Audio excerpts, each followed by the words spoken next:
Hello, welcome to another episode of Showboys. We're coming to you on a very special Easter Sunday for a very special episode of the Falcon and Winter Soldier Companion series. My name is Mike, and as always, for this companion series, I am joined by my friend Jordan. How's it going, Jordan? Good, good. Thanks for having me again. Yeah, you bet. You're kind of roped in and kind of stuck on this one, so you have no choice. I know. But yeah, before we started streaming, we were talking Easter. You had a good one. I had a good one. Yeah, Both busy, both fun, full of family, I'm assuming. yeah. Well, family food. Oh yeah, lots of food. But yeah, we hope you, listener or viewer, also had a great Easter. And we're glad that you're tuning into the companion series. This episode, I felt like there was a lot to unpack, and I'm really excited to dig into this. I felt like episode 2 was so. I mean, I not that you can really have a filler episode in a 6 episodes miniseries, but so far out of the 3, I feel like that was kind of the slowest paced one. I mean, there were some good, nuggets here and there, but this one I feel like was just packed full of stuff front to back. So, real excited to get into it. What were your initial thoughts on the episode before we dig into all the details and the nitty gritty? Every time I think that they're setting up some stuff in an episode for the next episode just sets up more. I don't really like. Yes, it's a lot. Yeah, definitely. for sure. WandaVision was very similar. Yeah. It's like, okay, eventually we need to get some explanation. We're running out of time. But yeah, so let's. I also thought, like I said, I thought this was a good one. A lot going on. So let's just get right into it. We start out with a pretty cool in-universe MCU commercial for the Global Repatriation Council. Their branding: reset, restore, rebuild, and it just kind of explains the GRC, and which was touched on, I believe, last episode in the Jeep scene between Bucky and Sam and John Walker and Lamar Hoskins.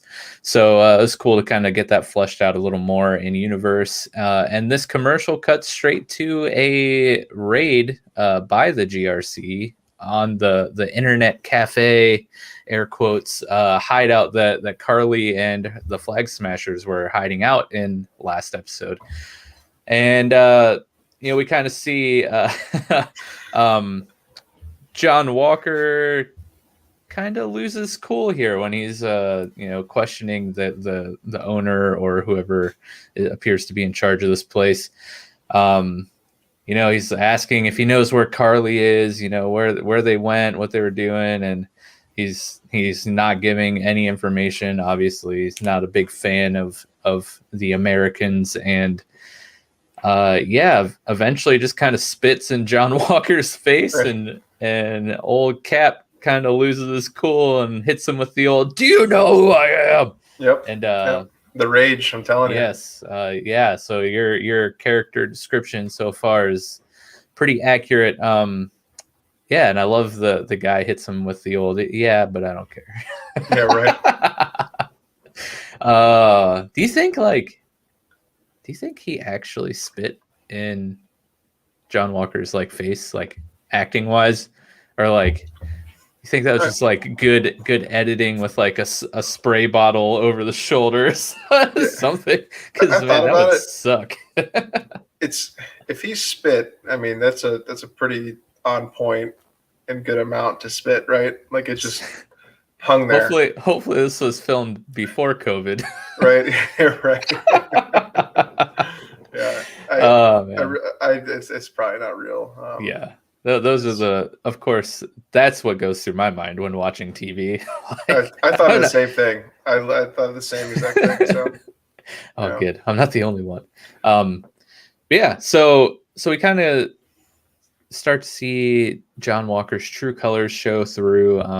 He's not kind of the cheese ball in the Good Morning America interview from the last episode, where he's just hamming it up, saying all the right things, super humble guy. But like more so your description of the U.S. agent and John Walker from the comics, where he's kind of a hothead, kind of willing to do whatever it takes to accomplish what he thinks is the right thing. So we start to see that come through finally. Yep. This kind of, they leave the compound, they're walking out into the street, and Walker and Hoskins are talking about how they keep, turning up empty and all their searches for the flag smashers. So Walker leaves on this quote that they will bet on someone who's got a better hand. So we don't really see that play out in this episode. Do you have any idea what he might be alluding to there? Who this someone might be? I don't know. There's too many mysterious people that everyone knows about, right? True. They could all be the same person too, for all we know about. They could be just doing their own. One person could be playing a lot of different cards at once. Man, or so 10. So you could Maybe 10 rings at once. For real, that's really happening. I don't care what anyone says. But you bring up cards, and he brings up bets and hand. There's a lot of speculation about X-Men crossover into the MCU, and for some reason I'm just like, Gambit. But I mean, obviously that's not it. But that's just the quote made me think of that, and then you throw out cards, which is hilarious. But he did say hand, it goes on hands, and there are 10 spots. Yeah, right. There are. I won't let it die. But anyways, then we kind of cut to Sam and Bucky getting ready to visit Zemo in the super fancy German prison with very lackadaisical security protocols. It's amazing, isn't it? Yeah. The one person that turned like all the supers in America against each other, and they're like, he's okay. Yeah. He's not that smart. Whatever. Right? We'll just let him get books from random people, I'm sure there's nothing in them. We won't check it. But yeah, so Bucky goes in solo. And Sam's like, are you sure that's a good idea? Because, you're kind of like a brainwashed assassin murder killer dude. So, like, should you really be going to your former handler? And Bucky's like, bro, I'm good. But you're an Avenger, which he hates even more than, me. So we're both kind of screwed here. But Bucky ends up going in by himself. And Zemo and Bucky have a little chat. When Bucky first comes in, Zemo hits him with the old activation words, longing, rusting, 17, which I thought was pretty cool. Yeah, he's trying to bring him back. Yeah, but Bucky's like, yeah, this is not gonna work anymore. He's like, I just had to try. You never know. I mean, what's the worst that could happen? But yeah, there's some interesting dialogue, going back and forth between the Winter Soldier and Zemo. All about their past, all that stuff. And Bucky hits him with the news that someone has been floating around the super soldier serum. And that kind of gets Zemo's ears to perk up a little bit here. And he's kind of more invested in the conversation. So first off, I really enjoy Zemo's character. Oh, yeah. And I think the guy who played the gentleman who plays him, which I forgot to look up the actor's name, which I apologize.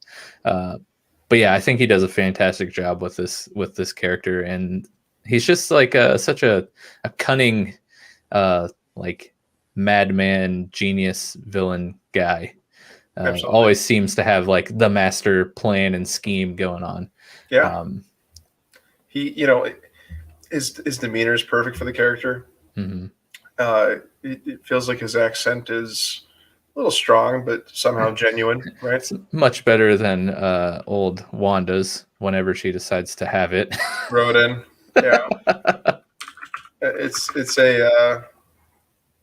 his character, I feel like the dynamic he has with Falcon and Winter Soldier. Like, I kind of hope he doesn't leave, right? I kind of hope it becomes like a trio show. Right. It's weird because he is a complete evil bastard, but I don't know how long it'll last. He's got to have his own motive, obviously. Right. Like, Baron Zemo can't be a good guy. Like, they do that. It kind of right. It's kind of like one of the greatest Captain America villains of all time. You Right. can't team him up with him. He kind of gives off like a Loki vibe to me, where he's Sure. like the villain that you kind of like, at least in this specific example here. Like he's part of the team, and he kind of has his villainous charm. But Loki's still a pretty terrible dude, and I'm sure Zemo will return to his terribleness. But the actor's name who plays Zemo, his name is Daniel Bruhl. So kudos to you, sir. I enjoy your acting.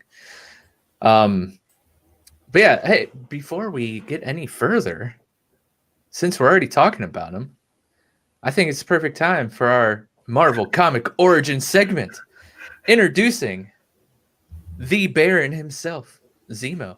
So why don't you teach us about Zemo's comic origins, man? So Baron Zemo, his lineage in the comic books go back really, really far.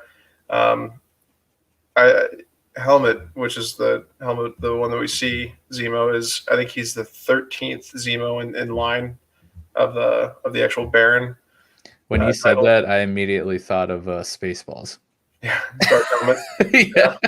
Yeah, absolutely. Purple helmet. Absolutely. Oh God. That's. Anyways, back to the origin story. Train of thought gone. Oh my God. So, in the books, they bring his father. His name was Heinrich, I think, back to World War II. He fought Captain America in World War II, and he has a long history battling Captain America back then. And it was in 1964, Avengers #4. There's a flashback, and in Avengers 4 in 1964, it's important because that's the when Captain America comes back. He Captain America Lives Again title. This is the first time he was brought out of ice, and not in World War II. But there's a flashback of him in that, and then in Avengers #6, Baron Zemo makes his, like, at the time, modern day first appearance, and they really just go into the character himself. His lineage goes into just an absolute masterminds. His father worked with the Nazis, obviously doing some of the crazy science stuff they did that were secret. And so you really expect no different from Baron Zemo himself, the current one, obviously. But he has obviously fought the Avengers. He's fought Captain America. He has really, he led the Masters of Evil. The one of the teams that are iconic for fighting the Avengers. And most importantly, again, like I said a few times before, he's been in the Thunderbolts. He's been the leader of the Thunderbolts. So I'm really thinking we'll see that pop up with him. And if he doesn't, I'll be very disappointed if we don't get the much like your 10 ring idea. I'll be very sad if this doesn't spin off into the Thunderbolts. Yeah, there's too many characters that are part of the Thunderbolts, and through this we've seen a lot of them. So I can't imagine them not doing a Thunderbolts TV show, especially if his popularity keeps moving forward. But obviously, he's the current Baron Zemo, and his history in comics, just from I think the 60s, so Silver Age through now, it's just been he's one of the most iconic Marvel villains, I think, for people that are actually read the comics. Everyone was super excited to see him in Civil War. And they were a little sad, I think, in Civil War to see him not don the classic outfit. His classic outfit's a little campy. A lot of them are. But this episode, obviously, he gets the fur collar, the mask, and it's really doing a callback to his origins. But yeah, he's a really cool villain. And, the early 60s run of the Avengers, if you want to learn about him, you can read those. It's a good And place to go. they're amazing books. Nice.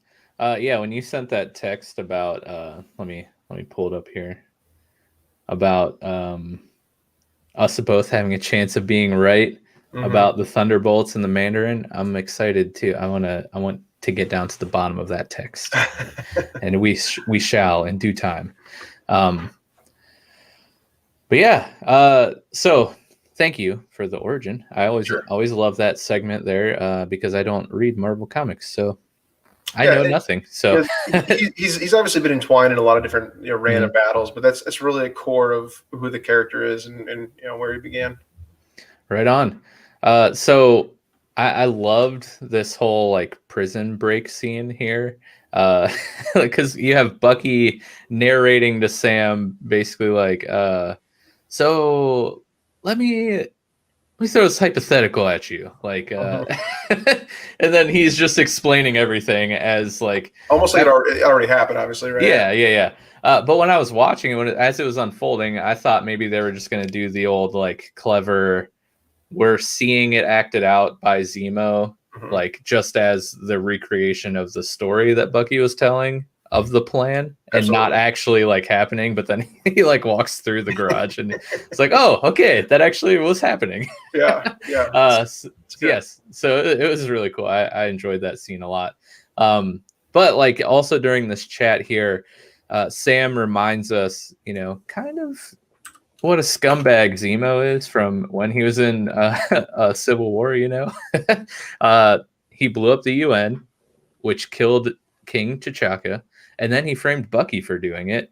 And then, obviously that started the whole like King T'Challa thing. Like Wakanda hates Zemo, obviously. And Bucky's like, yeah, but we kind of need his help. Exactly. Yeah. I don't know how they would ever work together like that. Right. I feel like Bucky would be like, you know what? I don't care if the super soldiers running around. Right. I'm gonna kill you. Exactly. Which again, by the way, here's the one thing that remains kind of weird is Bucky was deemed a civilian. He's going on secret missions. Now he's breaking people out of jail. I feel like he might end up in jail or something. I don't know. Call me crazy. He's kind of doing whatever he wants. Hey, he worked with superheroes, so he can do whatever he wants, apparently. No one questions anything that they do. But we also get in the plan that, he unveils the weakest part of the prison is the meatware, not the software or the hardware. But we get yet another wonderful meat metaphor from the MCU. I don't know how far you watched WandaVision, but no. Agatha calls the people of Westview Wanda's meat puppets. So I'm digging all the meat metaphors, man. Hawkeye, you got a high bar to live up to. I actually don't know if that's the next miniseries coming out, but yeah, I don't know either. I think it might be Loki. It might be the next one. But oh yeah, Loki. You better have a meat metaphor in there, Loki. But we move into Zemo's garage, which were they in his garage while he was going over the plan? They just moved to like a different section. This is like the biggest garage I've ever seen. It's like there's no way. I think Sam would have probably known where they were at that point. Right. But you are right. That did kind of fluently go together. You could tell this one was definitely chopped up a little bit. Yeah. As far as editing goes. Yeah. But they end up in Zemo's garage, and he's got all these crazy, awesome, super old school cars.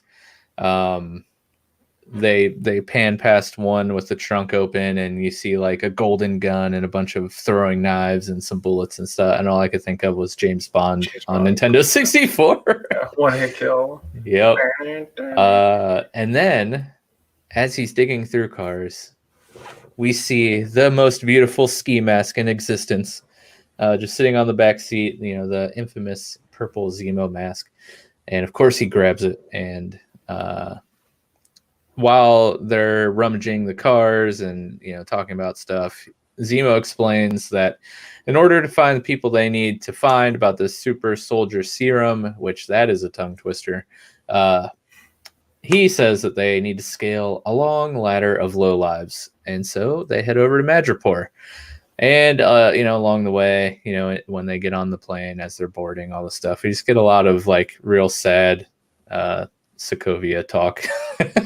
Thanks for reminding us that your city was lifted in the air and basically turned into a meteor and slammed back down. Back into the earth. Yeah. So thanks for the constant reminder of how depressing that was. You got to kind of feel for the guy. That would definitely suck. But yeah, once we get on the plane, Zemo kind of gets back to his villainish self, and he's just kind of poking and prodding Sam and Bucky, throwing a lot of zingers their way, and he's kind of looking through his book from prison, and I don't know how this got in his book, but apparently Bucky's black book was also in this book or in a different book that Zemo. Again, with the choppy thing you were just talking about. I was actually looking away at that point, and when he did that, I was like, "What did?" Yeah, it just appears in this book, and I'm like, okay. Then I was like, it's probably nothing. But the fact that you didn't know either, that just really solidifies the fact that it was weird. Yeah, but Bucky's a little touchy about his little black book, and again, you were right. Turns out that it was Steve's little book. Sam, reveals that he's like, hey, that's Steve's. I told him about some Marvin Gaye album, and he wrote it down in there. And then we get like a little funny little chat about Marvin Gaye, and Zemo explaining about how amazing the music is and how it perfectly sums up the African American culture or whatever. Sam's like, oh, you're a little out of line. Exactly. Yeah. Also not wrong. Not wrong. Right? Yeah. So I got a good chuckle out of that. It's pretty funny. But yeah, honestly, like that part right there, it shows you his intellect, right? Mm-hmm. Like Sam comes from probably the polar opposite as far as like what he would use to define the culture. That's why he gets mad. But he's like, right. You're also not wrong, so I can't get mad at you, right? It just shows you the different like level of thinking and the process, the mind. Yeah, I enjoy it. We also got another funny little reference to Skull Island on the plane. So yay, Godzilla vs Kong. Right. Haven't seen that yet. Really want to see it. Really, really bad. Quick side note: how do you feel about the new Godzilla movies? I liked it, honestly. And, yeah. You watch it? All of them? Well. Yeah, all of them. The new one, whatever you've seen. I really like what they've done with everything. If the one thing I'll say about Godzilla vs Kong is they dive deeper into who Kong is as a character, because he's got a little more character to himself than Godzilla, but Godzilla remains kind of like a force of nature, right, throughout the whole movie. That clashes with him, and they respect that force of nature, so you don't feel like you didn't get enough Godzilla. Right. They awesome. do a great job with it. The hero story, or the human stories, they're a little magoo. Yeah. But I mean, at the end of the day, you're really just going to see Godzilla if fight you watch Kong. any of the old Godzilla movies, all the human stories I can't remember one where I'm like, oh, let's see what happens now. Right. Yeah. Flash the humans. Yeah. Did you watch it at home or in theater? At home. Boo. Yeah. No. I went to the theater and picked up popcorn and nachos though. So nice. Yeah, I really need to. I haven't seen Skull Island, and I really want to watch it. And I watched the Bryan Cranston Godzilla, which was pretty cool, and then King of Monsters was really cool. Yeah. So I'm really hyped about Godzilla vs Kong, but I want to kind of rewatch all three before. Watch the Kong movie. It's really, really good. Nice. All right, back to Falcon and Winter Soldier.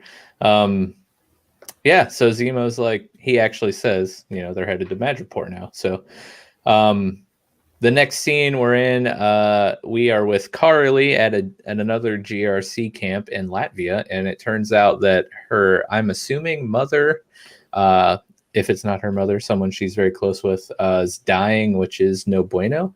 And they kind of like show her holding on to like this necklace that has, it's like a hand that looks like, well, I guess it would be this way.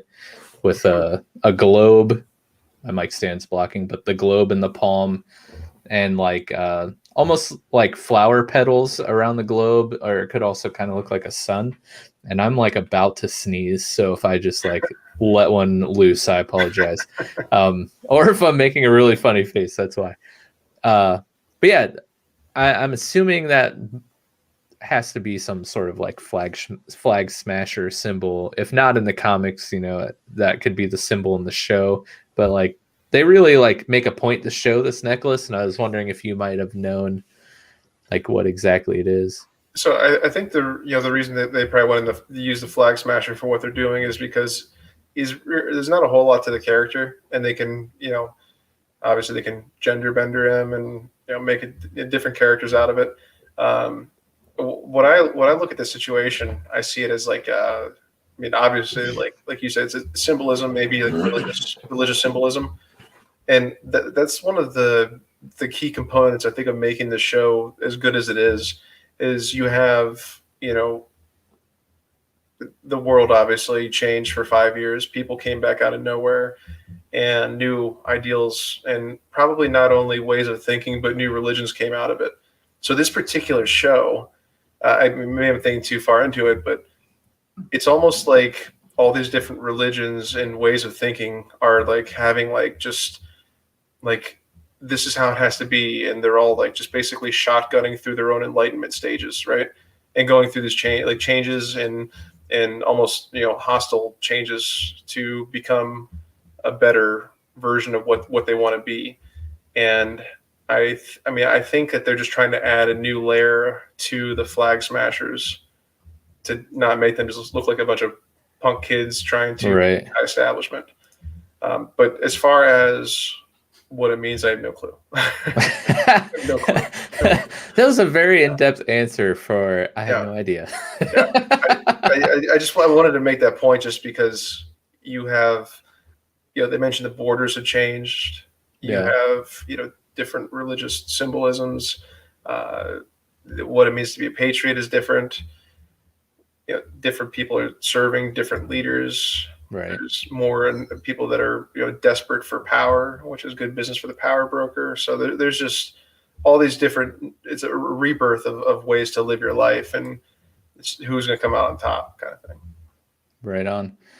Yeah, and that's a really good point that I'm really enjoying from these first two entries of the MCU post-COVID. We saw in Spider-Man Far From Home, it kind of dove into that, but that story was more like mourning the loss of Tony Stark and Iron Man than like the more global and like societal. I don't know if that's even a word, but the ramifications on that level, as opposed to just like a superhero or a person, you know, in that one of the Avengers or, you know, Spider-Man, the particular hero of that movie is close with. But I've just loved seeing like all of the consequences that arose from the snap and the blip and everything. Yeah. And yeah, I mean, WandaVision obviously was all about that and Wanda's grief, right? And we also saw how that played out with Monica Rambeau and her like return and with Sword and all that stuff. But this show, Falcon and Winter Soldier, deals with it on like the global and like more personal, everyday citizen level, right? Like we had the scene at the bank, which was pretty powerful, and then, you know, all these GRC camps, and basically, obviously, the entire reason the Flag Smashers exist, right? And the reason that the new Captain America exists, right? Because he is like working with the GRC. So it's just, I don't know, it's a really cool aspect of this universe that I didn't think we would honestly ever see explained or dove into. Yeah, I didn't see any of this coming. Yeah, I'm loving it. I hope we see more. I'm sure we will in the future series and movies. I'm actually, you know, like I'm really looking forward to Loki because it's going to be crazy and like all time travel stuff like that. But now that we're talking about all this stuff, I bet Hawkeye could probably like also really dive into that since like his entire family Right. got dusted. So I hope they take that approach. I don't really know much about what is happening with the Hawkeye series, so the like premise could be out there somewhere, but I'm not familiar with it, so I could be wrong. But Yeah, I'm wondering if he'll remain the character of Ronan yeah, throughout it, and that then would be his super daughter cool. will just absorb the Hawkeye name right away. Yeah, The name could be about her, not him, right? right. True. Yeah, that would be super cool. I'd be all for that. But moving on here in Falcon and Winter Soldier, this Carly scene was pretty short, so we move on to the streets of Madripoor with Zemo and Bucky and Sam. Zemo is now all Zemoed out, and Bucky is back as the Winter Soldier, and Sam is playing the part of one Conrad Mack, aka the Smiling Tiger. But during the scene, Zemo explains that, like, hey, if we're gonna make this work, we gotta play these parts, right? Like, this is a town of this is the criminal underground, and if we're not who they think we are, like, we're gonna lose our lives. So, Bucky, you have to be the Winter Soldier, and Sam, you look just like this dude, which I don't know, maybe slightly racist, but That's why they made sure that he was like, oh, I do look like him. Right? Yeah, we better add that in. Oh yes, so true. So who's this Conrad Mack guy? Does he have a comic counterpart, the Smiling Tiger, or is this yeah, he actually is a Smiling Tiger. Oh, nice. And also a short-lived, maybe literally short-lived member of the Thunderbolts. So, yeah, it's happening right before our eyes. That's what I'm saying. Like it's gotta happen. There's too many characters that they're just right. Unless they're pulling a Mephisto on us. They could. And they're just like, you're gonna get bonered again. Right. Yeah. Anyways, I think I've made that reference every episode about us getting bonered. So I'm just gonna keep it going, and hopefully I'll have all 6 episodes with a bonered reference. Anyways, last episode, and we are boned. Yes, but he also explains that there's a high town and a low town, and high town is a fun place to visit, as he says, and low town does not seem to be the same. And I fully regret making this joke, but I have to. The low-hanging fruit is too juicy. But it seems Zemo has friends in low places. I didn't know where you were gonna go with it. Oh, dude, I'm sorry, guys. I'm so sorry. But yes, they head off to the low town. But first off, like the zoomed out view of Madripoor when they're on the bridge, like it looks so cool. Oh yeah, I love the tall buildings, the like bright colors, like it's all dark, like very cool. It almost feels like a Star Wars. Yeah, and when we were kind of, I think it was probably like the prequel episode to the companion series. One of the biggest things we were talking about is all the imagery in it. You could see giant skyscrapers all neoned out, and then just little shacks at the bottom. You could see giant yachts out in the water with little crappy sailboats. Yeah. And now we know that there is a high town and a low town, right? Like, so every demographic exists in the city, and it's probably every type of superpowered person exists there too. Right. Mm-hmm. So yeah, they get escorted in this car and surrounded by these motorcycles with ridiculously humongous backrests on their seats. And yeah, they're driving. They get there. They're out walking trying to find their destination of this bar, apparently, and it just looks like a real bad place. Not somewhere you'd want to take the family. I mean, there's like busting open bags of what looks like crystal meth, just like Right. chilling in the street, But yeah, we see like the sign to their bar. It's like this giant monkey face, and then you have all the monkey skulls. Is that some sort of reference to something in a comic? The brass monkey, or it's been called like the brass monkey or the bronze monkey. You talk about the nightclub, right? Yeah. Yeah. So this is Shang-Chi has been there, obviously. Vindication. Right. Right. Yeah. This is where it's obvious. It's either a nod or a clue to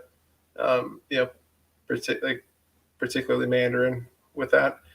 Now there's also a bar that flashes by called the Princess Bar, I believe. Yeah, I was gonna bring that up, but I didn't want to go too deep. But I'm glad you brought it up. The same owner of the Prancing Pony in Lord of the Rings, Yes. It's the Princess Bar. There was a short-lived. Well, it wasn't short-lived, I guess, but it was kind of like a campier, wittier take on a Wolverine series where his name was Patch Logan. And it's so stupid, but so in that storyline, he actually goes to the Princess Bar in Madripoor. It's also a place where Wolverine and Captain America had a couple adventures too. It sounds really weird. Hey, I don't judge. Whatever. Hey, live your own life. Whatever makes you happy.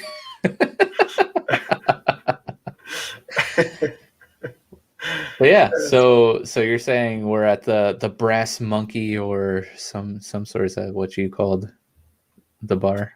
Yeah. They could just be referencing the song. Just kidding. Brass monkey, yeah. And they could, for all we know at this point. We're 2 for 2 on terrible jokes tonight. I'm barely kidding, though. They might have been doing that for all we know. I don't know. Who knows? But Kevin Feige is a terrible human. He would do something like that. Yeah. But yeah, so they make it to the bar, and while they're there, Zemo again reiterates like, "Hey, got to stay in character. It is crucial for our survival in this plan to work. So do not break character." Which, okay, we get it, bro. We get it. They make their way up to the bar. Zemo's kind of getting the side eye from a bunch of people, a bunch of patrons. They seem to recognize him. We get to the bar. The bartender's like, "Hey, what's up? You here for the usual or whatever?" And of course, poor Sam, had to say yes. Yep, and he gets served some nasty like snake belly drink, which was disgusting. The sounds were so gross. Like, I was wearing these headphones while I was rewatching it, and like, the juicy, like, visceral sounds of him cutting the snake open. I was like, gross. The snake was already dead too, wasn't it? I hope so. Yeah, it is now. Yeah, that's for sure. But while Bucky or Sam's taking his drink, Zemo's approached by some power broker goons, and they're not pleased that he's there, and an epic fight scene breaks out, the first of many of this episode, and man, Bucky really lays waste to some goons. Like, right? It was a cool fight scene. It was. It makes you wonder where that's been this whole series. Yeah, he's just saving it up. Yeah. Well, I had another joke written in here, but I will spare you. It was equally as terrible as the other ones. Okay, I can't help. Bucky, he's got moves like Jagger. Oh, in this fight. George's like, there's 2 more episodes of this. I can't take it. But yeah. Very brutal fight scene. I appreciated, like I said, with these headphones, like the sound effects of like bones being crushed and faces being punched. It was very nice. But I also love how the bartender was just like, it's another night in Madripoor. Right. Just gonna continue tending the bar. which again is kind of a callback as to what other superpowered or augmented people were there, right? they're not totally surprised to see his arm the way it is. Right. Obviously, Smiling Tiger. They think Smiling Tiger is there. They're used to people with name or alter egos and Right. Superpowered histories. So they're who knows. Right. Could run into there. But yeah, so after this fight scene, the bartender's like, all right, you can go see Selby. By the way, they're trying to meet up with this person named Selby to get some more information, which I have, painstakingly left out of this entire conversation. It's just the whole point they go to this bar. But yeah, so the bartender's like, okay, yeah, you can go see Selby now. And I loved the like old timey music as they walk back, like the hallway back to Selby's room. I always appreciate when they can find cool uses for older sounding music over, current timeline stuff. But that's an aside there. But turns out Selby here, she knows about the serum, and she's willing to give up some information for the right price. And that right price just so happens to be Bucky, the Winter Soldier. Zemo offers the Winter Soldier to her and the code words to activate him. And she is all about that life. And she's just like, yeah, so Power Broker is working on a serum. He's got this guy, Dr. Nagel. He's the one that's made it. And she won't really tell them if Nagel is in Madripoor or not. And then this is when the conversation is abruptly interrupted by a phone call that Sam receives from his sister. And we find out how true Zemo was when he said, do not break character. Our lives depend on it. Because they find out Sam he's almost able to like pull this phone call off without revealing like his name or anything. And of course, she's got to call him Sam right at the end. And, all hell breaks out. Chaos ensues. But it turns out our boys, they have a guardian angel. We got sniper fire coming through the window. Selby's, shot in the chest. She's gone. And the boys are in trouble now. And they ditch their weapons, make it out into the street. And what was that, a Bitcoin reference I saw flash across the text alert? Did you catch that? I did not. It's like a ransom text or like a bounty text comes across. I think it was like a Bitcoin thing, but I'm not a big crypto guy, so I could be wrong. Are they trying to like pay in crypto or something like that? Yeah, I mean, it makes sense, right? With it being untraceable, criminal underground, et cetera, et cetera. Because crypto is bad and only villains use it. So news gets out fast that Selby has been killed, and these three are to blame, and they already have a bounty on their head like less than 30 seconds after leaving the building, which is quite odd in my mind, but I'll let it pass. So they try to make their way through the streets of Madripoor, and yet again they're saved by this guardian angel who is just pinpoint accuracy drilling these goons in the streets as they ride on their motorcycles and try to take out our friends. And wouldn't you know, it's our old friend Sharon Carter has come to save the day. What did you think about her entrance here? I mean, we've known that she was going to be in the show from the trailer, but I wasn't really expecting this as her entrance. Yeah, her character still has. I liked her in Civil War. Or Civil War, right? Yeah, I know which one you're talking about. There's too many Marvel movies to remember exact titles. I feel like it's in Civil War, and but she really set herself apart from that, I think. But I think over time that they've kind of used her, she's kind of just become like a budget Black Widow. Yeah. Well, hey, Black Widow's gone, so maybe she'll get called up to the big leagues. Brand new one, sure, it'd be very possible. But she's not a bad character. Yeah, I thought she was really good in this episode, and her fight scene later on in the episode was actually really cool. I enjoyed the crap out of that. But yeah, we learn that she's been living off the grid here in Madripoor for quite some time from helping Steve and company steal back the shield, which is what Sam and Bucky had mentioned doing in the last episode. And Sam graciously reminded him what happened because of their shield stealing, which was they all became fugitives. But it appears that Sharon has not had her name cleared, whereas Sam has. So that's interesting. I kind of wonder why. I don't really remember the specifics, if that was explained back in that movie, or if it's just she wasn't cleared because she's not an Avenger, which could very well be the case. But she is not thrilled that they're working with Zemo. Absolutely. No, yeah, you can tell that. Yeah. I don't know what it was. Maybe the like pointing her gun in his face, or like, general hostility. But yeah, just, on a hunch, she wasn't thrilled. But she still agrees to help them anyways. She's like, hey, I got this place over in Hightown. Like, you can crash there. And so they kind of make their way over. Now, before we get much further, it was unavoidable. I did not go and seek this out, but we have to talk about it. I came across some speculation and a theory that maybe Sharon is the power broker. What? I didn't read into it. It was just a headline Did that I saw because I didn't. Yes, it was the ninth ring, actually. What'd you say, Timmy? Yeah, Shang-Chi shot me a text. He's like, hey, I'll throw you a bone since you're really riding this 10 rings thing.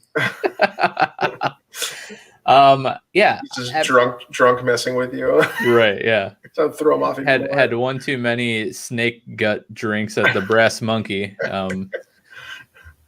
But yeah, at first I wasn't buying into it. I was like, oh, whatever. They're just trying to 10 ring us. But it's going to take a lot for me to buy into this one, honestly. Okay, let me do some explaining.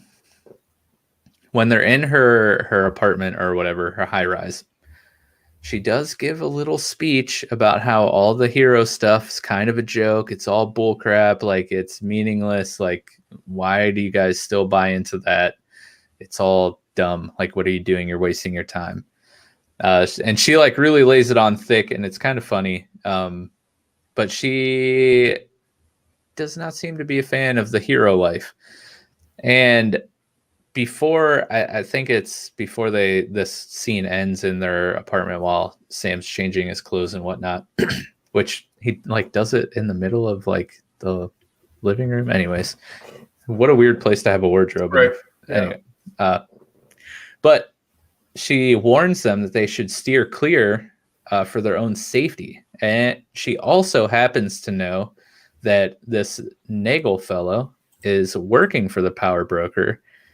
So, how would she randomly know that from like the little bit of dialogue that she's had with Sam and Bucky? Like, it's true. But that also could just be like a detail that no one would look into. I think, the biggest thing for me is you really lose the opportunity to bring back the Mandarin as the power broker, for instance, or maybe Zola, as the power broker. So artificial intelligence controlling everything. Right. The power broker, I don't remember his name, the actual character's name, but the power broker kind of became just a company that was handing out powers to desperate people. That really needed. It was powers, literally a brokerage of power. It literally was. Yeah. Nice. So it's hard to see her being the mastermind behind that, especially if she dislikes superheroes. Right. Why hand them out like the candy? That's true. Unless she hands them out to people who will turn into people like the Flag Smashers. But there's one more point which we'll touch on later on at the end of the episode here. Which real quick, I pulled up the episode real quick and just kind of looked at it. It does look like a Bitcoin reference. Nice. And if they're saying 1,000, it's B1K, which sounds like a stupid boy band or something like that. But they just really felt like not typing out bike. Right. And around the time they were probably filming this, Bitcoin was probably around like 29,000 or 28,000, maybe 30 or something. So that times 1,000 is like $30 million. It's about right. It's good for a hit. Mm-hmm. Not that I would know, but I've said too much. Good thing no one watches this show. Just throw the camera to the side. Oh man, but yeah, we'll touch on my last little piece of evidence that might maybe change your mind. We'll see. But yeah, we'll see. I don't know. I think it's a hard sell, but by the end of the episode, I was like, maybe. But anyways, turns out Sharon, she's like running this stolen art gambit here, where she's just like rolling in the cash here in Madripoor, selling legitimate like original copies of stolen art. Which, hey, get that bag. But I think the best part of this scene here, and even the entire episode, is Zemo dancing at this party. Absolutely. Absolutely. So if that hasn't been made into a GIF yet, like please somebody get on. Yeah. It was so bad. I loved it. That definitely needs to be GIFed, like, and sent to me immediately, because it's going to be like on rotation. But yeah, so Sharon then leads the crew to Nagel, and who is conspicuously hidden in a shipping container fort, which is kind of dope. Yeah. And also this dude is like literally a weasel personified, and sounds exactly as I expected him to sound when he started talking. Right. It is just the person that immediately you want to like give a wedgie and then like shove into a locker. Which is probably exactly why he's working for a super villain making super soldier serum, right? Probably got one too many wedgies in high school. Absolutely. Check your phone. Okay. I'm all about this. Oh yeah. Oh, that is going to be used way too much. For those of you who cannot see my phone, which is every one of you, there is a GIF of Zemo dancing in the nightclub, which please use that. No discretion for everything. But yeah, so I'm going to be late. Yep. Where are you at? That's going to be the like default GIF for whenever I announce a new Showboys episode.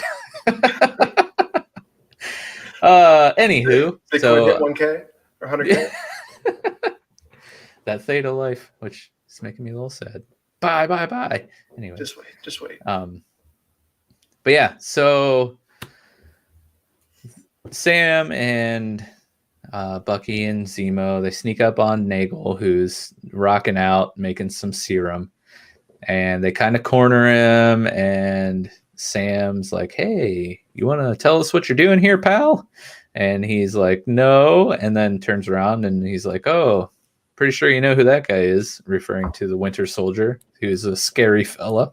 He is. And then he's like, "Oh," and then turns the other way and he's like, "Pretty sure you know who that fella is," who is Zemo, probably also equally scary fella. So he's like, "Yeah, you should probably tell me what I want to know, because I got some scary fellas with me." And then on the outside, Sharon is just wrecking the goon squad, like single-handedly. The fight scenes with Sharon were really, really cool. I thought they were like really well choreographed. I loved the like metal police baton thing that she's just like decimating foreheads with. Right. Yeah. The sound effects of them hitting. Yeah, I love it. Oh, so good. And, you know, we kind of keep getting a back and forth between the interrogation in the shipping container and the fight scene outside with Sharon and the goons. And, you know, first off, I don't know how old Doc is not like completely deaf, because is it Bucky who's holding the gun at his head? Yeah. Or Sam, but literally like is 3 centimeters from his head and like shoots by his face. Like his eardrum would have just exploded, would have been obliterated. Might as well have been like Thanos snapped out of existence. So the rest of the interrogation realistically would have been like, "What?" I don't know what you're saying. I'm trying to help you, but I don't know. Oh man. But yeah, so we learn Nagel's history here and how he started working on the serum. turns out he was brought into Hydra's Winter Soldier program to pick up their work after the 5 failed test subjects in Siberia, which I believe is a Winter Soldier or Civil War callback. I can't remember which one.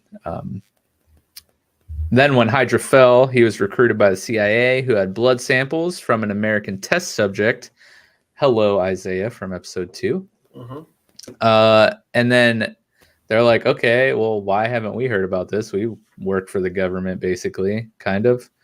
And he goes on to explain that before he was able to complete this program with the CIA, he was snapped. So he wasn't able to complete the serum until he was blipped back into existence, and he was basically funded by the power broker to recreate the serum and get it finished. During the snap, the program was abandoned. And it turns out that he has created 20 serums. What would the plural of serum be? Maybe it's just serum. I don't know. Language is hard. But yeah, serums. I don't know. He tells us that Carly stole these serums. The serum. How could it all sound so right and so wrong at the same time? I know. I hate words. Like, English sucks. But anyways, yeah, it turns out Carly stole them, which, call back to the end of episode 2, which is why Carly's getting the threatening text. You stole something from me, I'm going to get it back. I'll kill you, etc. Whatever that text message said. The Goon Squad at the end of episode 2.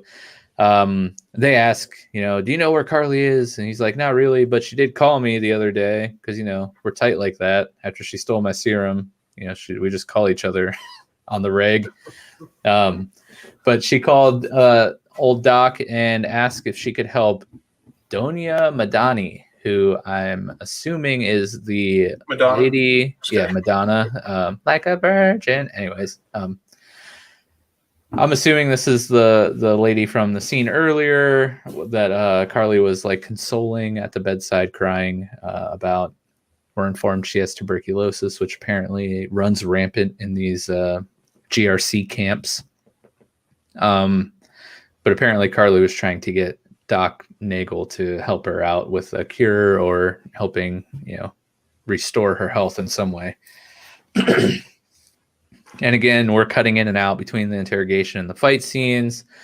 At this point, they ask, like, do you have any serum here?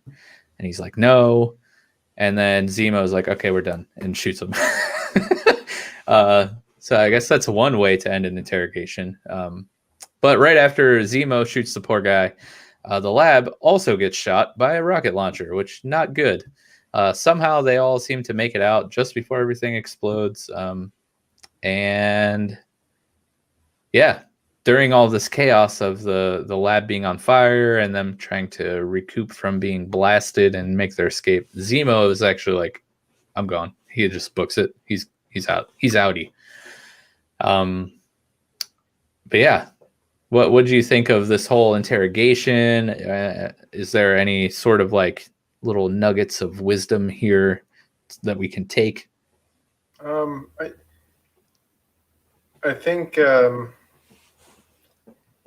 we might be coming to like a fork in the road for the trio, I guess, when you think about it, because although Bucky and Sam are super happy to learn about more of the trail of where this is going, where they can use to stop this from happening, I think maybe Baron is seeing this as maybe an opportunity to do something different.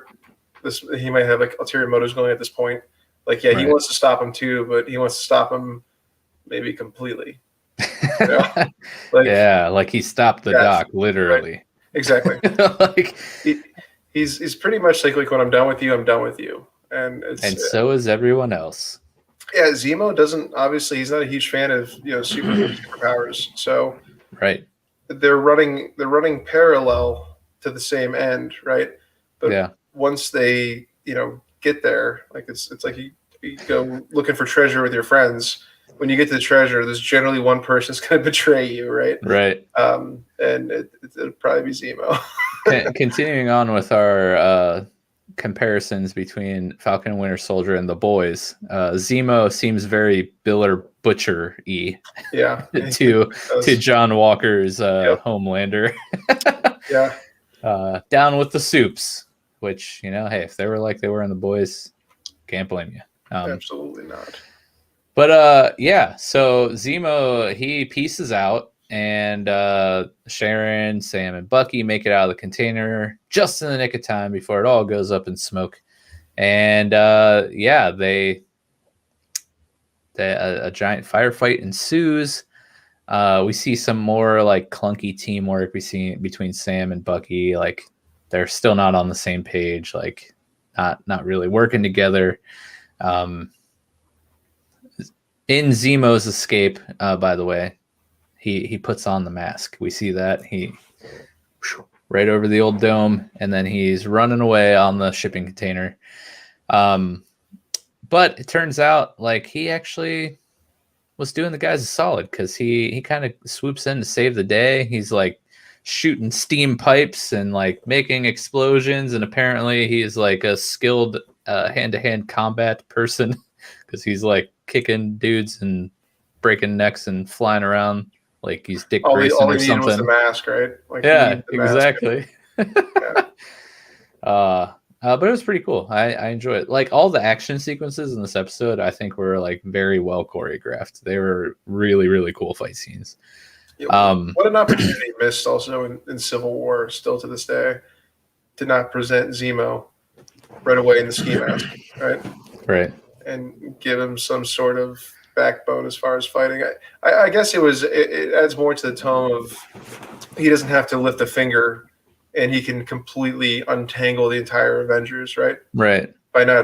With zero physical force of his own, just intellect, right? I guess that's probably their point. But wear the mask.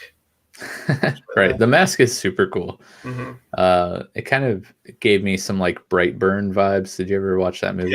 Yeah. I love that movie. What the jaw death, the car. I can't. It's so gross. Yeah, I love it though. I know. The jaw deaths always get me. I need to see an extended universe of Brightburn, by the way. Absolutely. They kind of teased it at the end, just so you know. You know, it's connected to the other movie too, right? With who was it? Hold on, I gotta look this up. All right. Well, while you're looking that up, the scene ends here with Zemo showing off his combat prowess, and then he finds a pretty dope car in a shipping container, scoots up, and he's like, "Hey, we're outie. Let's go find Carly." And Sam's like, "Whoa, like, no way, we're done here." And Bucky's like, again, he knows, where we can find these people. Let's go. We still need his help. Sharon's still not on board. Sam reluctantly agrees. They jump in the car, and we get another call back to, I think it's Winter Soldier. Maybe it's Civil War. I forget. I keep confusing these two movies, which is probably driving all the MCU people out there mad. But, the whole, scoot up your seat joke. A little callback there, which I appreciate. I appreciate all the nods. It's a Civil War, I think. Yeah. But yeah, did you find? Yeah, it's a 2010 movie, Rainn Wilson. It's called Super. Oh, I have not seen that. Yeah, so that movie connects to Brightburn in the end. In the credits, you see Rainn Wilson's character on the news podcast thing. Yeah. Oh yeah, very nice. Yeah, they need to do more with that. I enjoyed that movie. Yeah, was that a James Gunn flick? It was. It goes from like complete like comedy to dark comedy, I guess.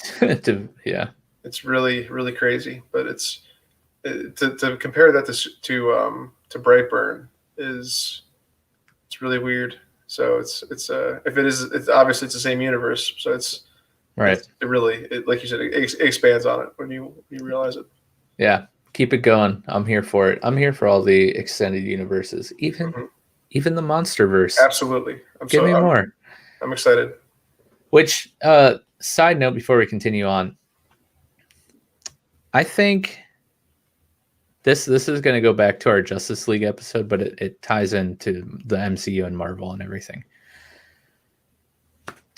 But I was thinking about this while I was watching this episode and like thinking about what to talk about tonight.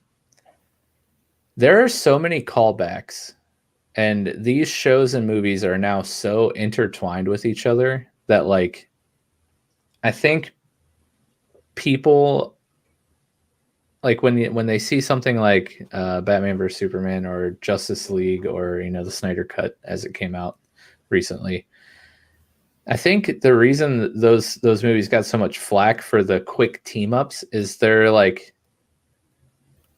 so used to. I mean, we're 20 movies deep. Now we have a couple series deep of the MCU over like 13 years long, right? Mm-hmm. So like I think they're just used to knowing everything and how intertwined everything is, And even when you come down to like some of the deeper things in this, like the Snyder Cut, for example, like some of the stuff that was happening that maybe wasn't fully explained with a bunch of exposition or whatever, like they kind of lean into hoping that like fans of the comics and stuff, people who know stuff about DC are watching these movies. So like they don't necessarily have to explain everything to the 10th degree or whatever. Mm-hmm.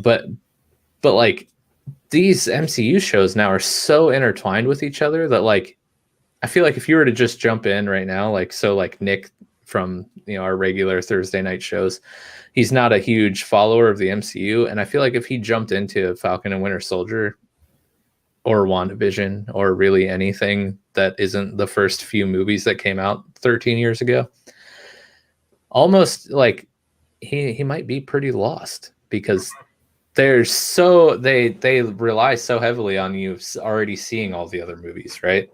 I don't really know where I was going with that. It was just a little observation I made.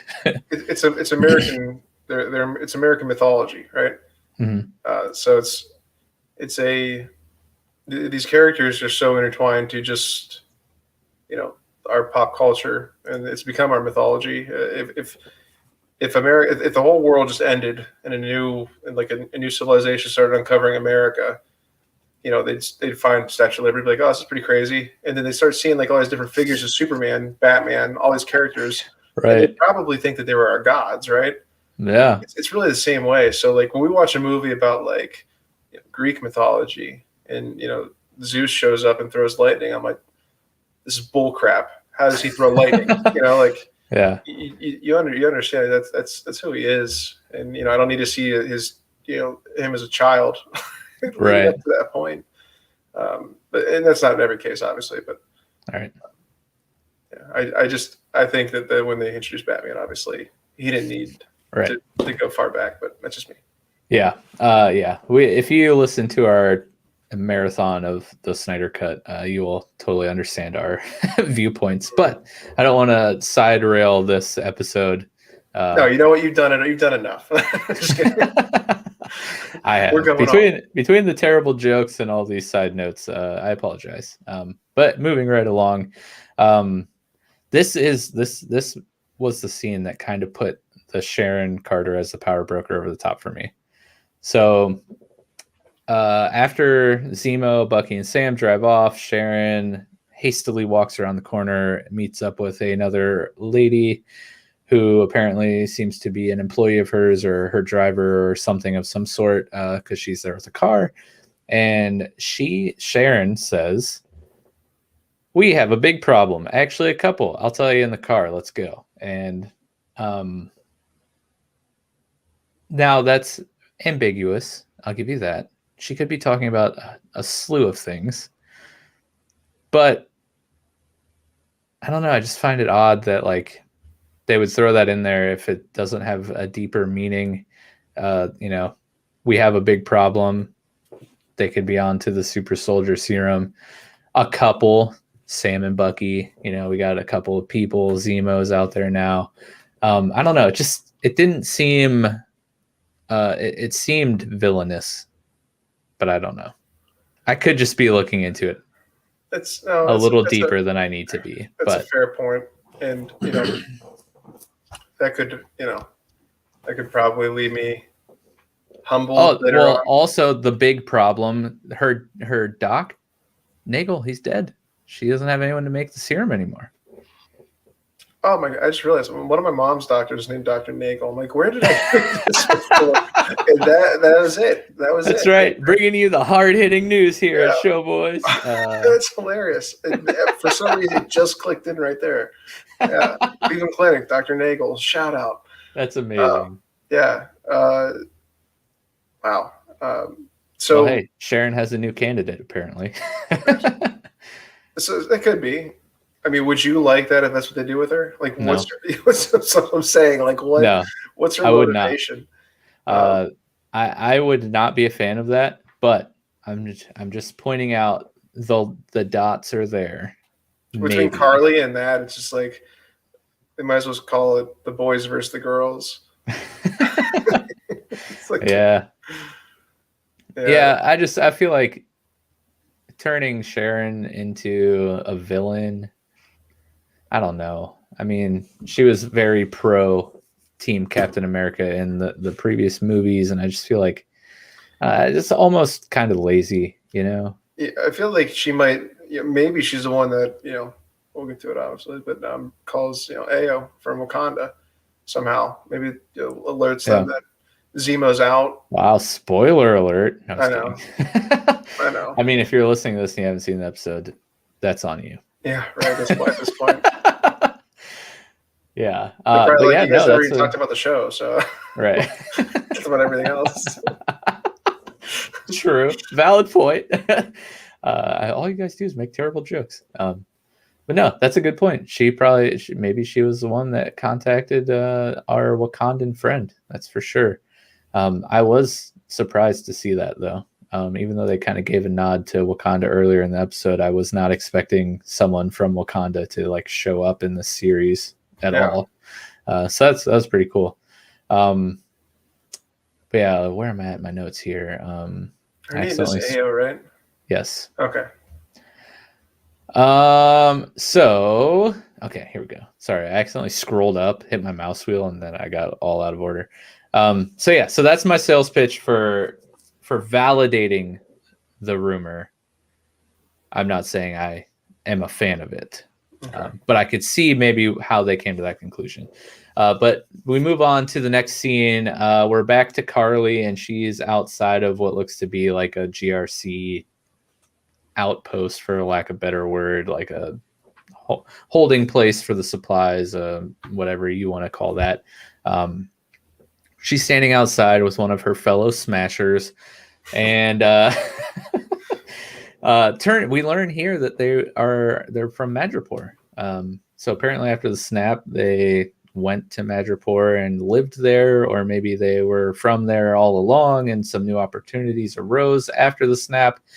But she is talking to her friend who apparently did some sort of dodgy security work there. We learned Carly kind of wanted to be a teacher, but that's not really happening these days. They talk about their experience when they took the serum, which I thought was kind of cool. And Carly already knows that Dr. Nagel was killed. And she also points out that they now have the last of the serum. So while her friend was quick to point out, the power broker is hot on our tail, and we kind of got to get a move on things, Carly's like, well, we're kind of in the driver's seat now because we have all the serum. So I don't know why she would come to that conclusion exactly. I feel like that would just make the target on their backs even larger. Yeah, gives the power broker a little more of a reason. Scared, right? Yeah. I don't know how that would put her in the position of power. At any end in Carly's mind, I feel like it ends with the power broker still wanting to kill her. So, we then move to John and Lamar investigating the prison break at the German prison. Walker is on to Sam and Bucky being behind it, and Hoskins, he's like, hey, it's kind of like a pretty big thing to accuse someone with without like actual evidence, breaking out like a known supervillain from high security prisons. Not the greatest look, so maybe we should probably like make sure they actually did that before we throw that out there.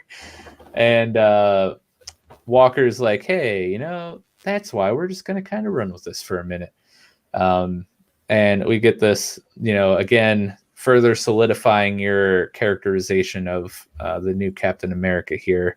Hoskins is like, you know, I take it what happens next isn't strictly on the books then, is it? And Walker's like, hey, if we get the job done, do you think they're going to sweat us on the how? So again, proving your point, like he's just there to get the job done by whatever means he thinks he can do it. Whether it's like by the books or not, whether it's ethical or not, or whatever, he just wants to get the job done. So not exactly the best look, but also, I mean, he kind of, up to now, like he hasn't exactly, I mean, he's a kind of a douche, right? But like he's a douche that's still appearing to do these things in a way to protect people. Like he hasn't necessarily had any sort of like heinous plans, like ulterior motives that we've been aware of. Like he's not like plotting a giant terrorist attack or anything. He's trying to, you know, do things that would protect and serve people, just not in the best way. Yeah, absolutely. So I don't know. Sounds Is like that the government, right? Yeah, well, yeah, exactly. A little bit of both hands, but does that kind of line up with his comic counterpart and kind of like what you were expecting to see out of? Yeah, he's you know, a very, very loose cannon, and as I said, like when they showed his significant other, it probably won't end very well for her, and that is the next step of rage for John Walker.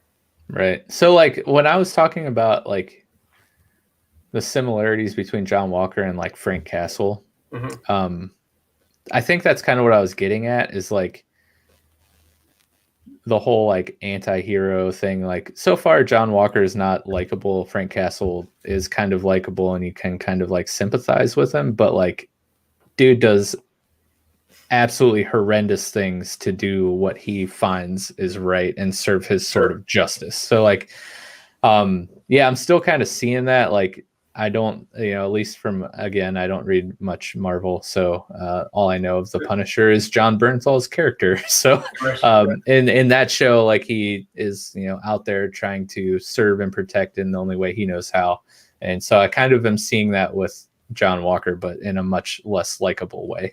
yeah, Punisher does it as a, you know, a vigilante type of thing. Or I'm sorry, yeah, Punisher does it as a vigilante type of thing, and he's willing to kill for it. Right now, John Walker's trying to do that. He's willing to kill. I think he's just not doing it as the U.S. agent. But the U.S. agent's a character that's very much like, I have one hand in heaven and the other in hell. Right? He never really leaves that position. Punisher is just like, I'm going to go to hell and I'm going to kill everybody there. Yeah, taking everyone with me. Exactly, yeah. Yeah. And John Walker just, you know, rides that line, goes back and forth. Mainly hangs out in the hell area, but you know. Can we just take us a moment here as a PSA? Been seeing some things floating around on the internet that you know, John Walker obviously is not being met with the greatest reception by the fans. Right. Obviously. But our good friend Wyatt Russell apparently has been receiving death threats because he is this version of Captain America, and people are such like non-fans of this. People, remember, these actors and actresses are playing fictional characters in TV shows and movies in which their characters are not, in fact, real people. So as much as I've said on Instagram and probably this podcast, as much as I would like to just punch John Walker in his nose, I'm talking about the character John Walker, not Wyatt Russell. The man is playing a character. Like, you guys kind of need to chill. Maybe not send this poor actor death threats because you do not like his character. Maybe take a chill pill. Anyways, PSA over. Just had to get that out because I found that absolutely ridiculous. So we return to Zemo's plane here, and Sam's on the phone. He's talking to Torres, asking her to check into Madonna here, and we have a chat about Isaiah, because he was the person that was being referred to by Dr. Nagel about the tests that the CIA did. And he's like, how many lives need to be steamrolled for this hunk of metal, referring to the shield? Bucky retorts, this hunk of metal saved a lot of lives. And I'm assuming he's talking about the shield and not himself, which he's talking about Steve. Yeah. Yeah. I mean, hey, America's hunk of metal. That's right. But we get, some more talk about the shield, about giving it up versus, Sam, regretting giving it up and instead, wishes that he would have just destroyed it. Right. And again, Bucky's like, yeah, but that shield, it's a symbol. It means a lot to a lot of people, especially me. Like this thing it's important. It's more than just a hunk of metal. And we get a little speech from Zemo about, I don't remember if it's this exact scene or maybe the earlier plane scenes. There was a lot of plane scenes, so kind of got a little confused here by the end.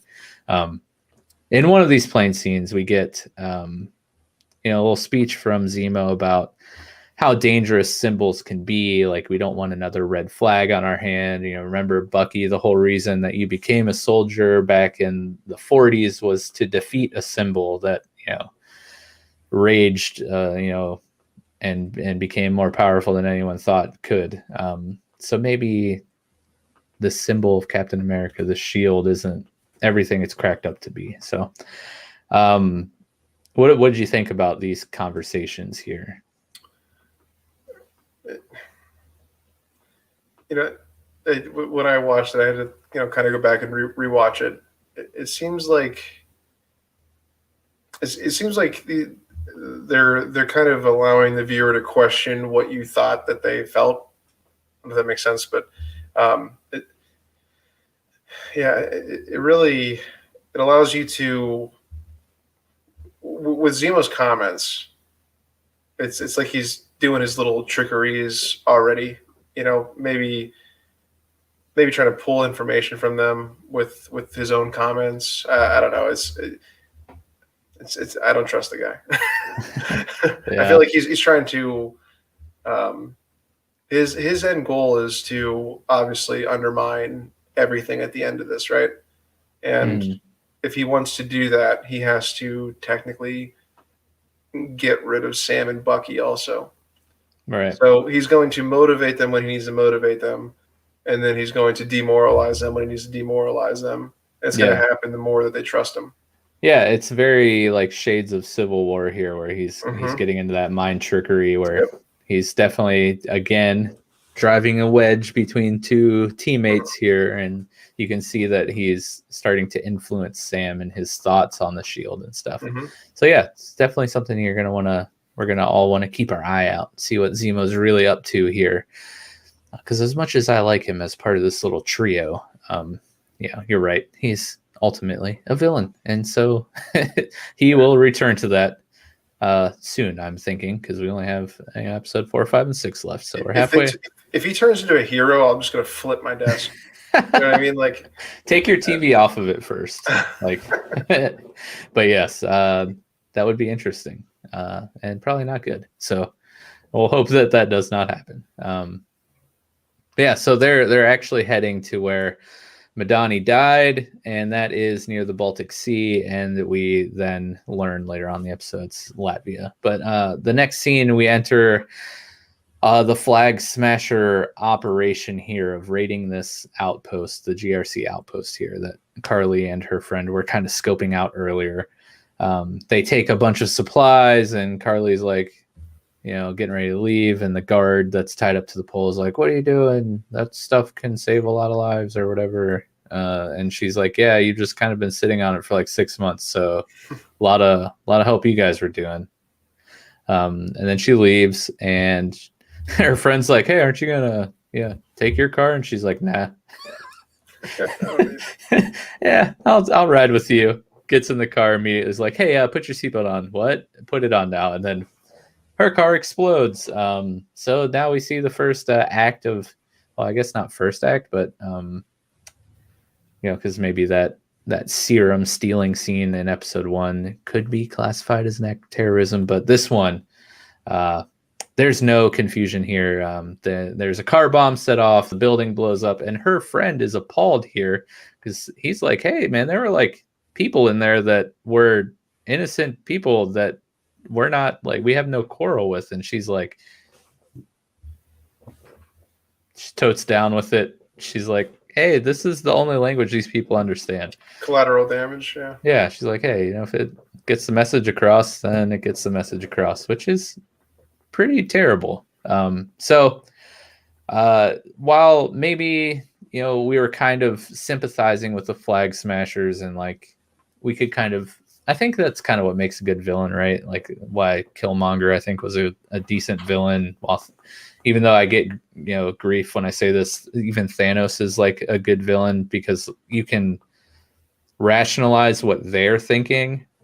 Like you'd be like, "Oh yeah, I could kind of see what he's talking about." Like obviously eliminating half the universe, not a good thing, but like what he says, preservation, yeah, kind of makes sense. Though I would not do that. But like you could be like, I mean, okay, maybe. But maybe Killmonger, make another universe side by side, right? Or like snap and like make sure there's plentiful things for everyone. Yeah, so just like taking half of everyone away. You can literally do whatever you want with the glove. But like then you have Killmonger, which like you could totally sympathize with, being basically abandoned by his people and like all that stuff. So I thought Killmonger was a great villain, and I totally sympathized with him. Though again, I would not go on like a murderous rampage and take over a nation and then like start a race war. But that's me. Okay, maybe that was not the correct terminology to use there, but yeah, this kind of like drew the line for me with the flag smashers here. I'm like, okay, like maybe let's not like kill a bunch of innocent people, but they're already more like the government than they realize, right? Collateral damage is necessary evil. Exactly. They have become the very thing they've sworn to destroy. Just saying.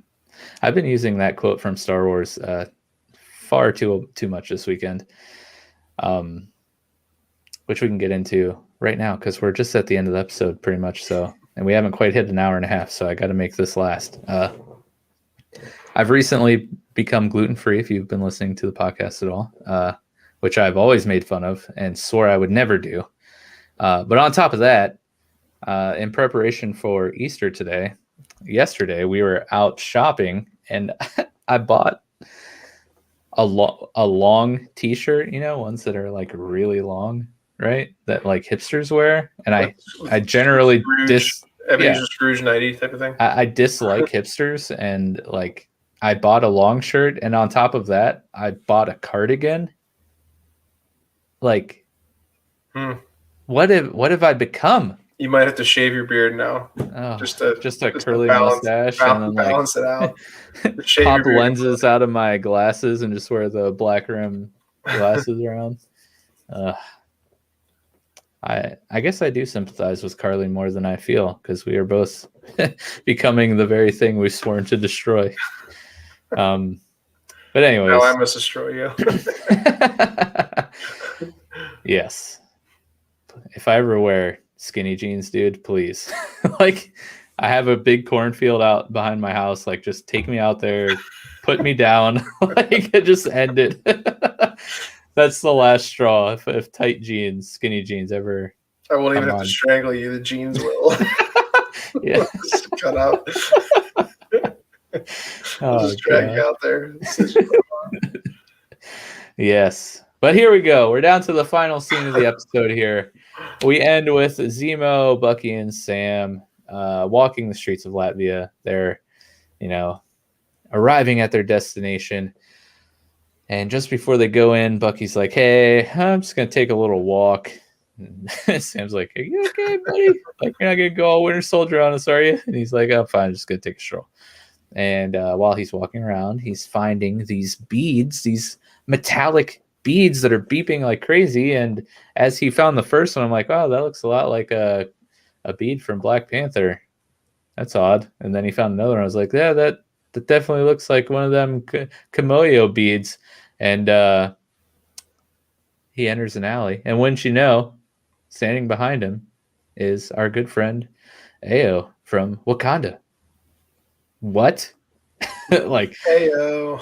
Ao, what's up, girl? But yeah, I did not see that coming at all. I mean, like, we had talk of, what Zemo did and why, Wakanda would not be pleased with him.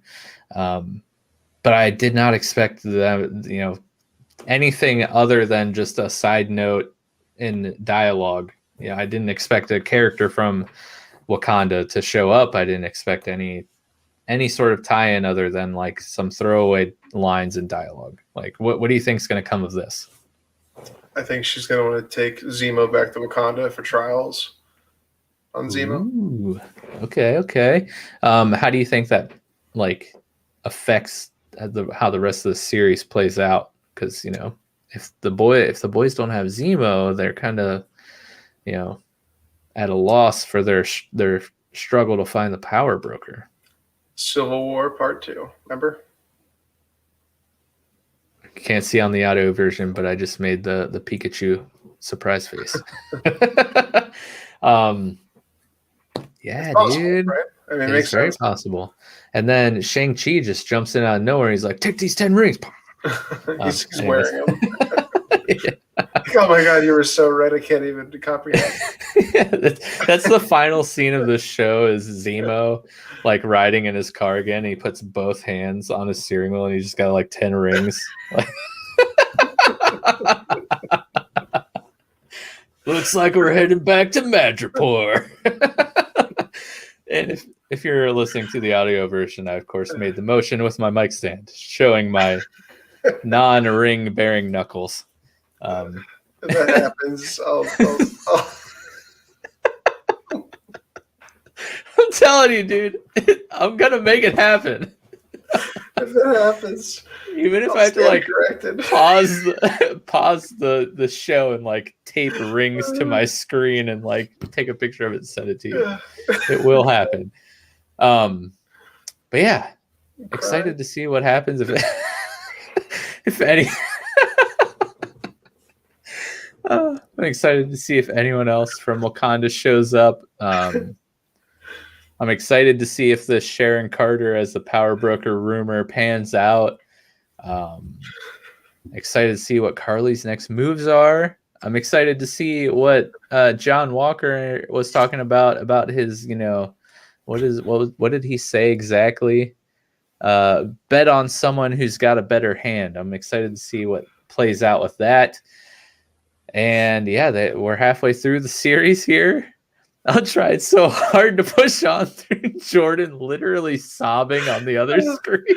Sorry, it's the hand motion. Oh my gosh. Just when you lose all hope in the theory.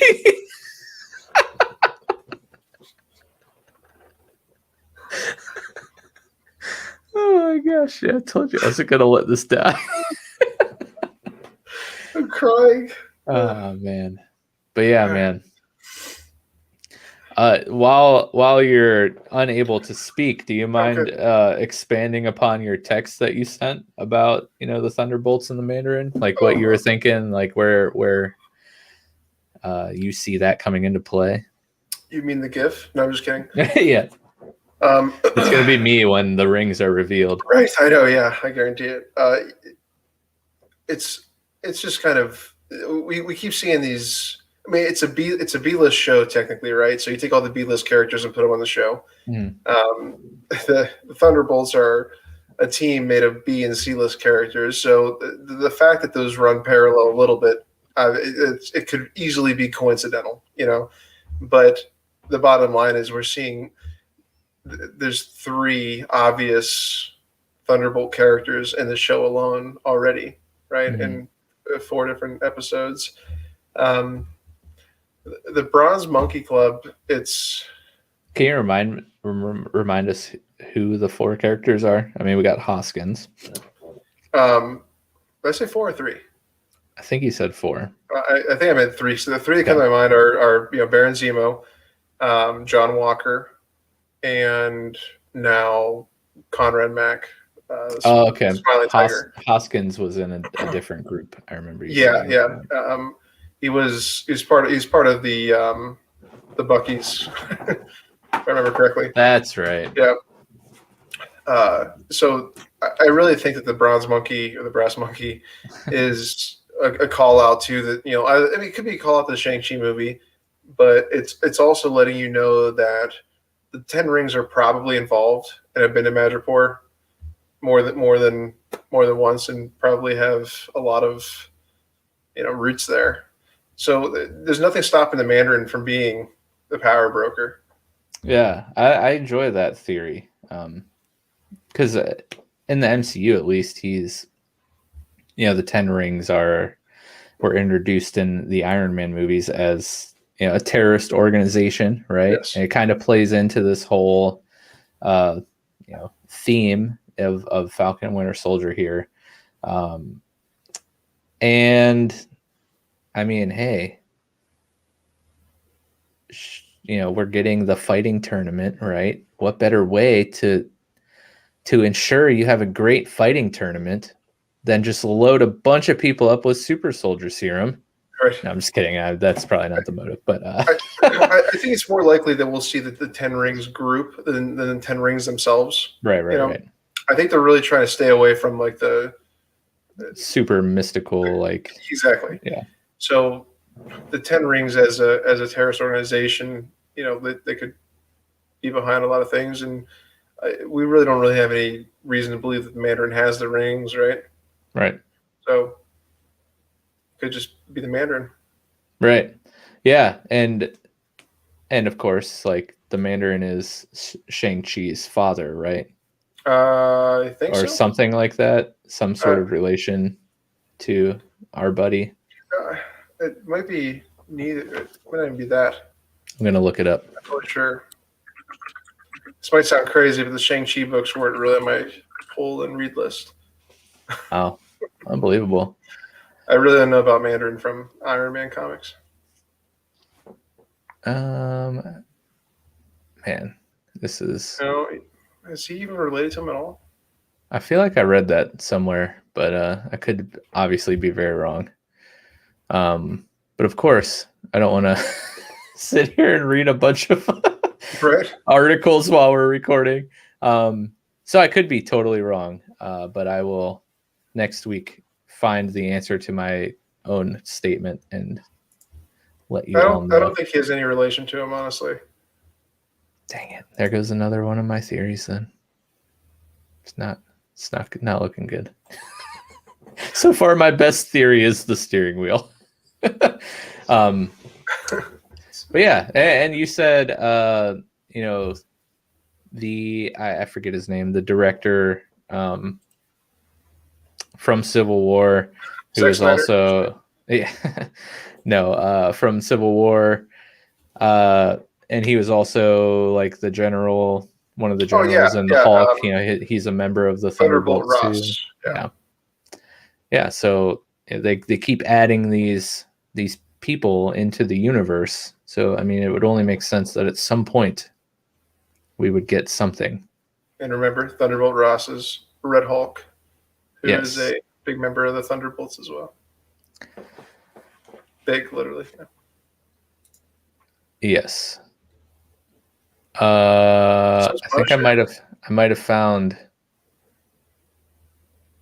All right, here. This is what I read. Well, not this exactly, but summary. Sister. How the Mandarin could be the new version of Shang-Chi's father. Okay. So, yeah, he might not have been the father in the comics, but I think that's where I came to this conclusion. Was them trying to shoehorn it in as much as I am. Maybe not specifically with Falcon and Winter Soldier, but the Mandarin and Shang-Chi and all that stuff. Anyways, but yeah, so what we got 3 episodes left. A lot loose ends to tie up, so to speak here. Interested to see how this all plays out. That's for sure. Yeah, absolutely. Do you have any closing remarks on the episode you'd like to get out before we wrap up here? No, I think we about covered it. Okay. Hope you guys enjoyed our laughing fit. But I'll be the last one laughing when we get that scene, that post-credit scene.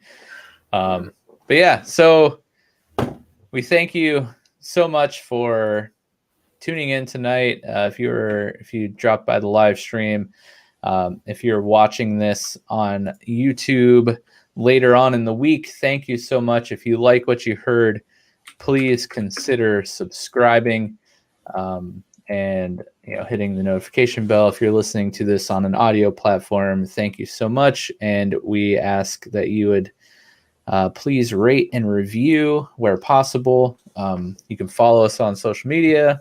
You can find all of our page links for podcasting platforms and social media on linktr.ee/showboyspodcast.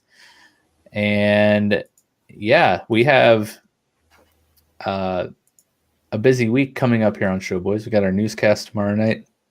Thursday night, we'll be back with an all-new What's Playing episode, and we will be joined by our friend and streamer BioCiv, where we will learn a little bit more about his channel. And we also have a really fun topic planned for that one. And then, of course, Jordan and I will be back again next Sunday night.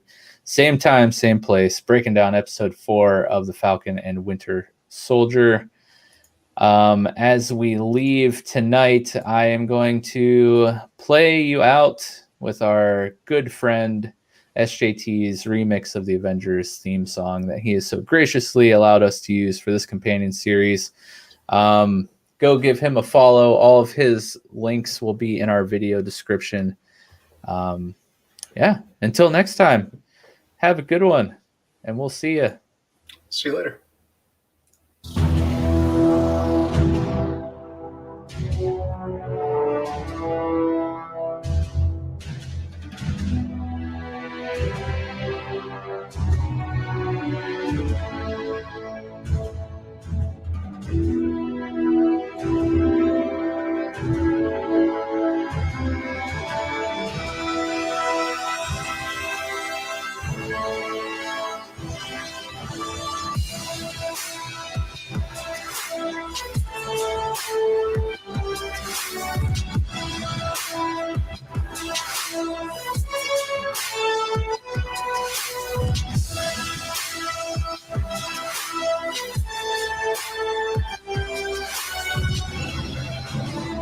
The Avengers.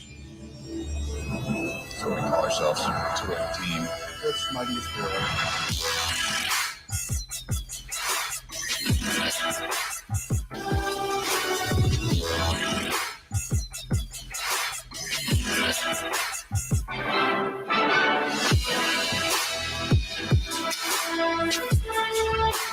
We control the sun.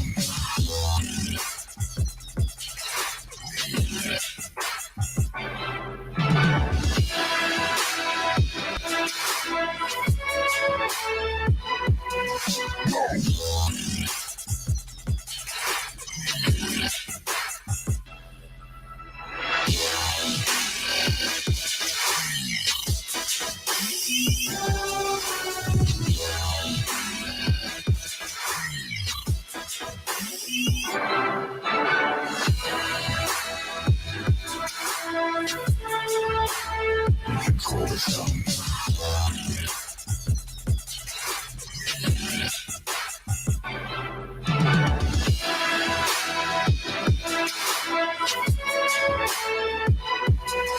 No.